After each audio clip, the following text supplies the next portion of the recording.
Let's see how we can create polyrhythms with the Toraiz SQUID. We're going to do this just with drums, a kick, snare, and hi-hat. Let's listen to them individually. So I'll mute everything except the kick here.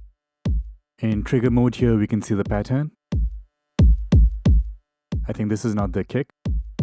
Let me switch back to the kick track here. And here's our kick pattern. So fairly straightforward.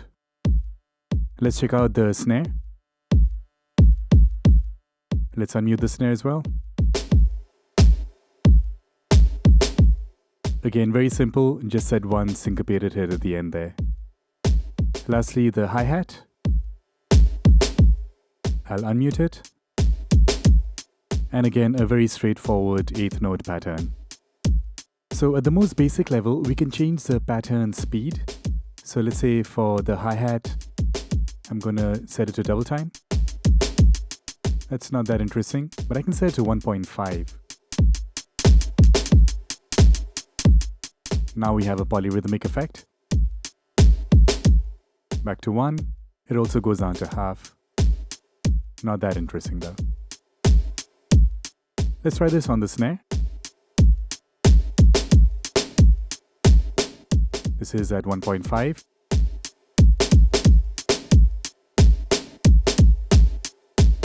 So the snare always falls at a different location every time. Let's try this on the kick.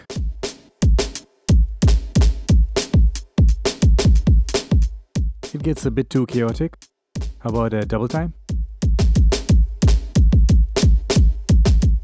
Not bad.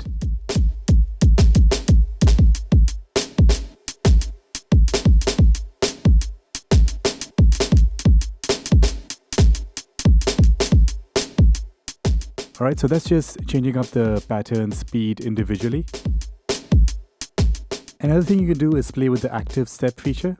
So let's start with the hi-hat. When I hold down active, I can disable individual steps.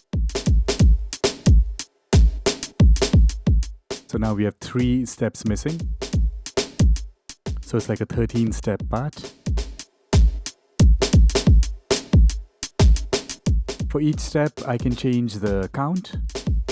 So it counts that particular step twice. Then I can also subdivide the step. So now we get multiple hits on each step.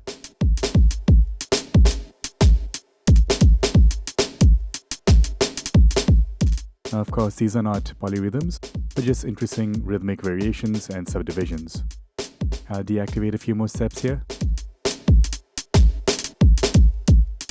Let's go to the snare.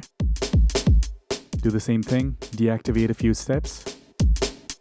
So notice it actually skips the step instead of treating it as a rest. And that's why we get that polyrhythmic effect.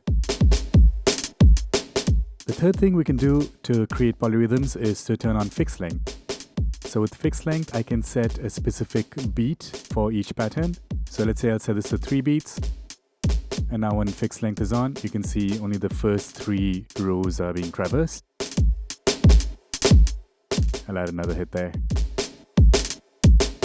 We can change the fixed length to a fraction. And now it gets even more interesting.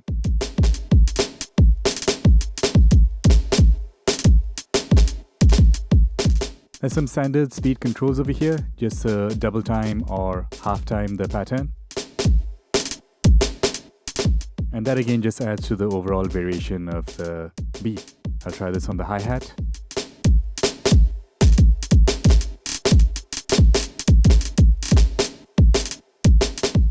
Let's hear this in context of a track.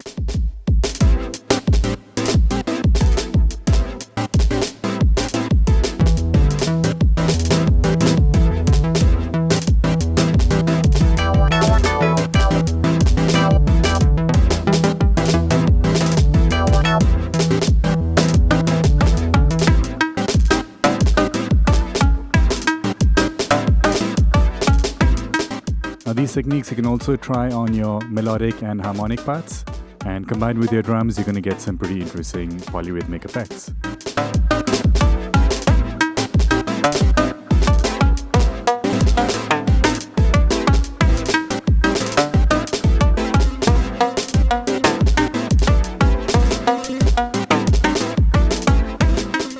Alright, so that's how to create some interesting polyrhythms with the Toraiz SQUID.